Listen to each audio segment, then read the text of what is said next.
Welcome back, Mark here. Before we get too deep into my 7-inch single series, I thought I'd share with you the process that I go through in placing a value on quite a few of my 7-inch singles.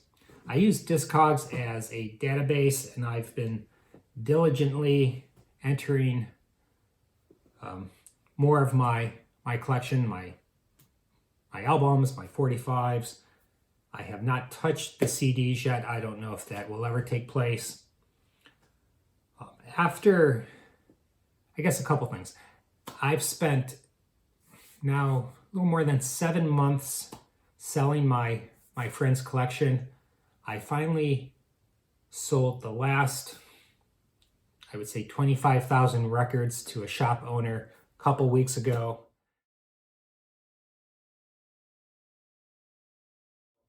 That's after an estate sale, 4 huge garage sales last summer. I've let several private collectors in. I let this young lady in early on. She's crazy about Elvis. Danny had an amazing Elvis Presley collection. She purchased the entire collection. She's actually friends with Priscilla. She sent me a wonderful picture. They went out to lunch. Priscilla was impressed with what this young lady was able to purchase.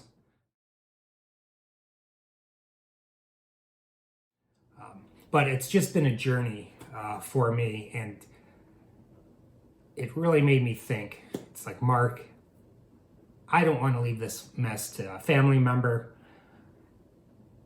Dan had 4 children. 2 live out of state. 2 are local. One of his sons half-jokingly said, "Sell everything for a penny each." I mean, Dan's collection was huge, between the 45s and the LPs, CDs, media junkets, all that. I would say there were at least 250,000 pieces in the collection. The other son really did not have any interest. He had a lot of personal issues going on. His one daughter helped me as much as she could. I just did not want to see his wife really get ripped off. I did not want someone to come in, offer $10,000 for everything, and there you go. So another thing to note: the estate company that they contracted, they did not do their due diligence, especially with the 45 RPM singles. I can't stress enough, when you have a collection that huge, that spans, I would say, from the dawn of the 45 through the 90s, you have to go through each one. And that's what I did. I had a friend help me towards the end because I was basically burnt out. But even after the estate sale, I did not have time to go through everything. I was in Europe actually when the sale took place. It was 3 days. When all was said and done, we were still selling items, singles, for $300, $400, $500, $600 each. So I think there was just so much there, so much in bulk, that people who went to the sale, they were just overwhelmed. So just be careful. I think an estate sale is fine, especially if you have LPs, but 45s are special. There's special people who collect them. They are can be extremely valuable. I've been going through my collection, and as I've been valuing them, I'm just amazed at some of the prices that are coming up. So with all that being said, I wanted to share a couple things with you in regards to valuing my 45s. And I have, well, in the past, I've used my computer to generate little tabs that I've been sliding in the valuable 45s, just in case I get hit by a truck. It'll give my family a roadmap to what these items are worth, and some may appreciate, some may go down in value. At least you have some sort of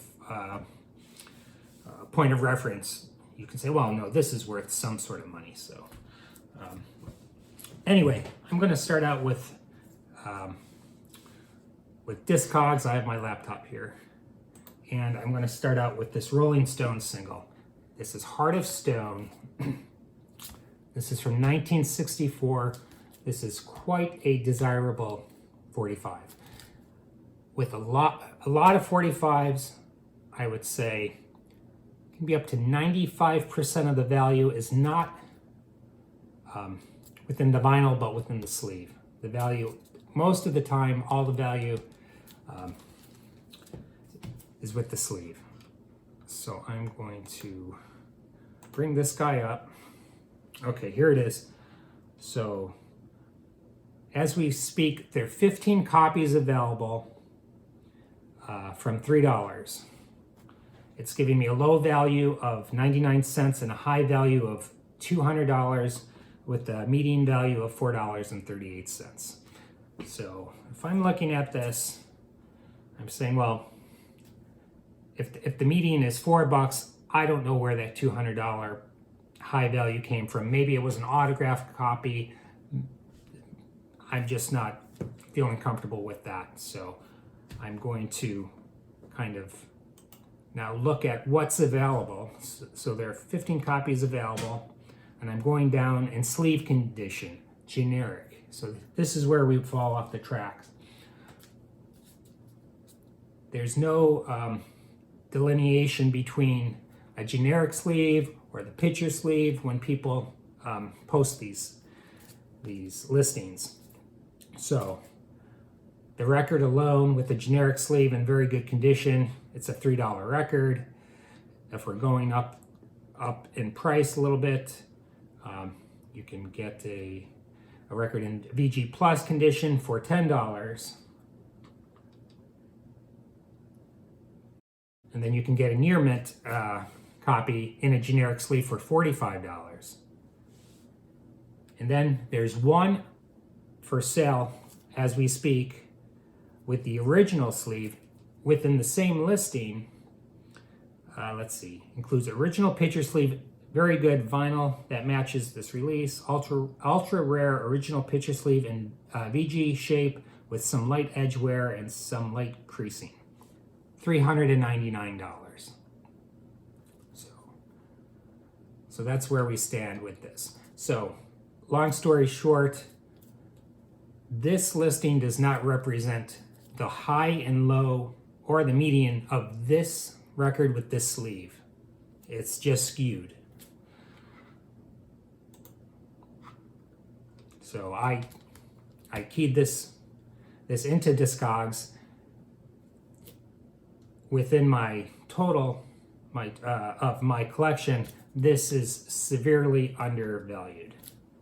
Okay, for a lot of my 45s, I use a site called Gripsweat. So if I go to Gripsweat, and Gripsweat collects completed auction amounts, it's a much better site. I love looking at it daily. It gives the highest maybe 30 or 40 sales for a specific day. So if I type in head over heels,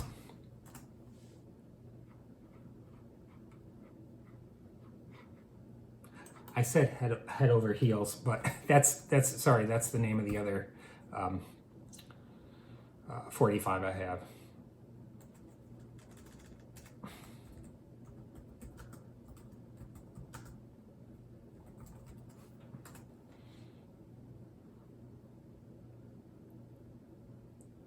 Okay, so here we go, Heart of Stone. So now I'm looking through this site, and so I see one with the picture sleeve that sold on February the 26th for $42.99. Doesn't make sense to me. It's a reproduction sleeve, so that's another thing that you have to watch out for. You can buy reproduction sleeves, and they're very good. They don't have the age to them, but if you just want a decent sleeve for your record and you don't want to pay hundreds of dollars, those are fine. They have some great ones for lots of Motown artists, obviously the Rolling Stones, the Beatles. So that'll run you about 45 bucks. See another one, $28, same thing, reproduction sleeve. Okay, I'm going down. Okay, here we go. Rolling Stone, Heart of Stone, 45 original picture sleeve, sold for $250.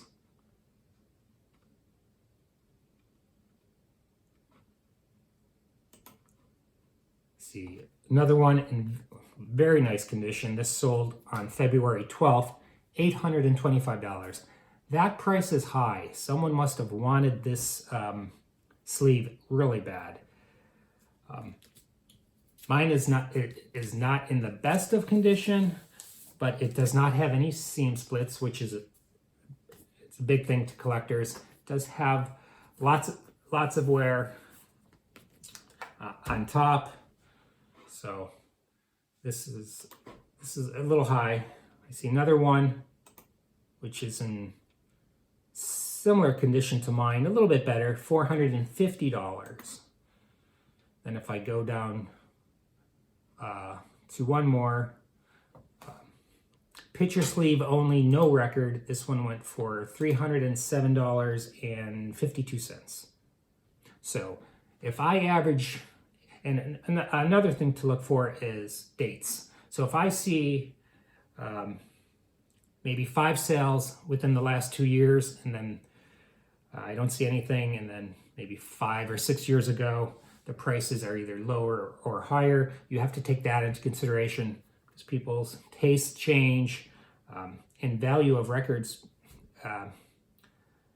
change as well, depending on the demand.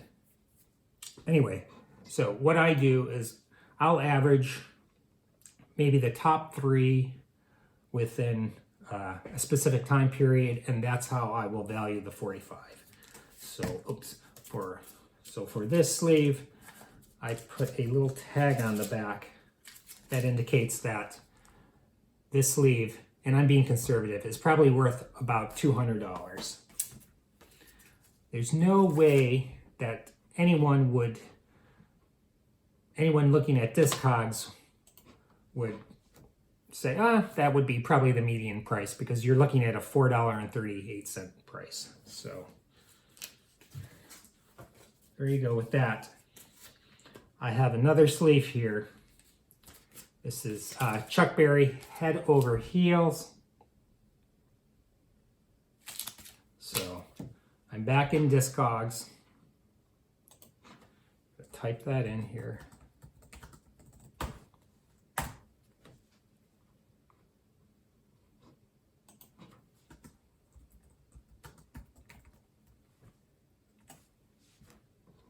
Okay.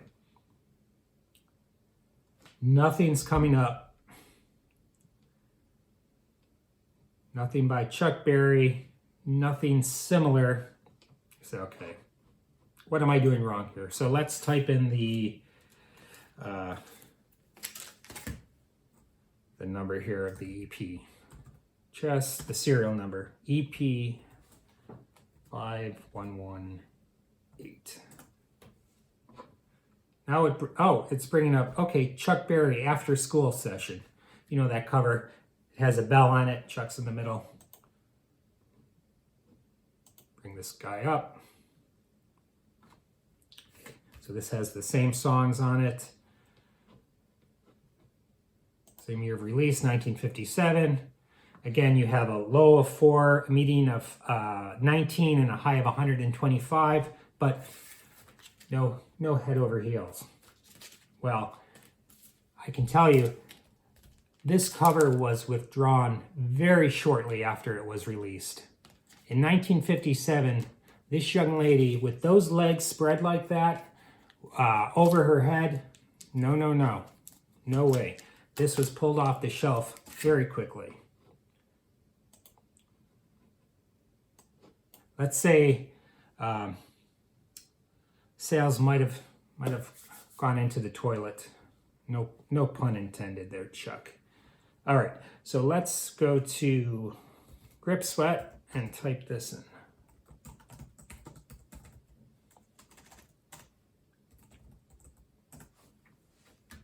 Here we go. So I'm looking at this now. I see copies. The last one that actually sold December 8th of last year, so not that long ago, and that sold for $125. So one would think that a jacket that was pulled off the cover, off of the market so quickly would command a larger amount, but that's not the case. This is not a Beatles Butcher cover, but $125 is nothing to turn your nose up at. So I see that there's another copy in 2022 that sold for $73. There was a copy in 2021 that sold for $299.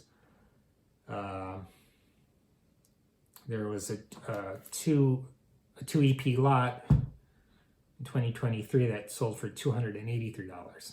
So there are not lots of these that come up for sale, but still a really valuable EP. One I would never sell. Number one, Chuck Berry is one of my favorite artists. And number two, just love this cover, and it is very rare. And for the what I would get for it, so I have a very conservative amount of $100 on it, which is again taking an average of a bunch of these sales. So that's kind of the process that I go through in evaluating not all of my 45s, but picture sleeves, especially when I know that they're of value or that they're by an artist that people love. Anyway, if you're not familiar with Gripsweat, it is a great site. I check it out every day. I love to see how much albums are commanding, and I'll just give you an example of, so this is for March 20th. You're always going to see, and it kind of tracks again, I think maybe the 30 highest completed auctions for that given day. You're always going to see Taylor Swift, the Misfits, the Beatles. So here we go. Glenn Danzig, Who Killed Marilyn, 7-inch on Plan 9, 1981. This is autographed. It went for $1,845. Let's see. You're always going to see a Northern Soul 45. This one is by Kenny Gamble. The Joke's on You. That went for $1,100. Northern Soul 45s are crazy. Those are some of probably the most valuable items in my collection. Let's see. Who else? There's always a Beatles box.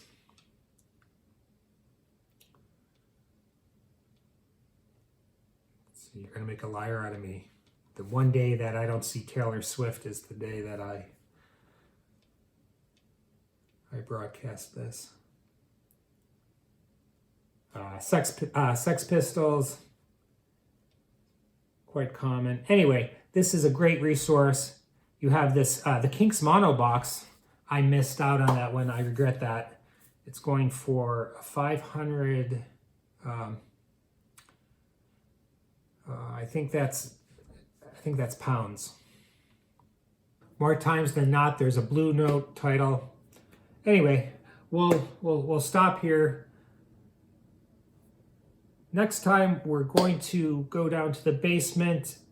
I'm going to start filling my shelves. I decided that I'm going to start with I don't have many reissue 45s, but I do like to collect a lot of the garage rock bands, some of the rare soul groups that are put out by Sundazed, Norton. There's one more major Repop label. So I'm going to start with those, and I hope you come back. Talk to you soon.